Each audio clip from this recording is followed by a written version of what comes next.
অর্ধবার্ষিক ফলাফল ঘোষণা ও অভিভাবক সমাবেশ অনুষ্ঠিত হয়। রাজশাহী পুঠিয়া উপজেলার শিলমারিয়া ইউনিয়নে মোল্লাপাড়া হাট সংলগ্ন স্থানে সালাফিয়া মাদ্রাসায় অনুষ্ঠিত হয় অর্ধবার্ষিক ফলাফল অভিভাবক সমাবেশ সহ শিক্ষার্থীদের ক্যারাত, গজল ও ইংরেজিতে কবিতা আবৃত্তি পাঠ করেন সালাফিয়া মাদ্রাসার শিক্ষার্থীরা।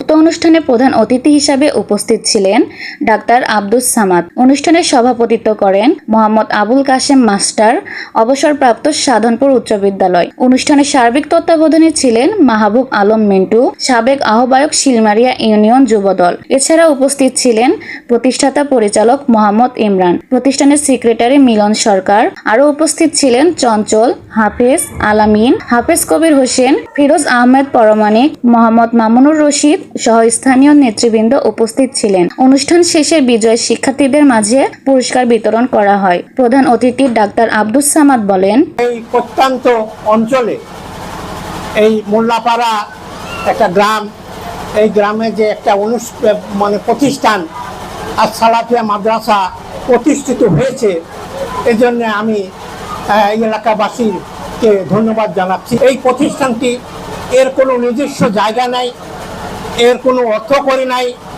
এটা সম্পূর্ণ জনগণের, আমাদের আপনাদের অনুদানের উপরে চলছে। যে আপনারা যেভাবে সহযোগিতা করছেন, সহযোগিতা করে এতদিন আসছেন এবং এই সহযোগিতার হাতটাকে আরও সুদৃঢ় করবেন।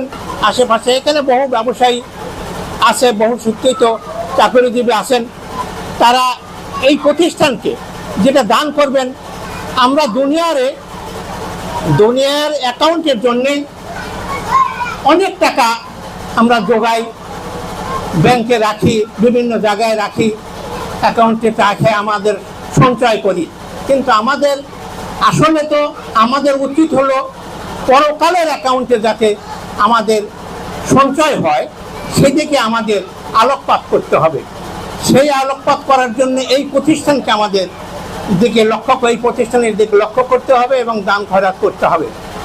আমি অনুরোধ করব, আপনারা মাসিক, সবাই যারা সচেতন, তারা মাসিক একটা অনুদান যদি এই প্রতিষ্ঠানকে দিতে পারেন বা দেন, তাহলে এই প্রতিষ্ঠানের অনেক ভালো হবে বা উন্নতি, একটা পার্মানেন্ট একটা ইনকামের একটা সংস্থা হবে। আমি অনেক অতিথিবৃন্দ আছে, সবাই কথা বলবেন, আমি বেশি কিছু বলবো না। এই প্রতিষ্ঠানের উন্নতির লগ্নে, এই প্রতিষ্ঠানের যে চলার পথে যে সমস্ত সমস্যা আছে সেগুলো দূর করে আপনারা সহযোগিতা করবেন। যে সমস্যা থাকে আপনারা আলোচনা করে সমাধান করার চেষ্টা করবেন।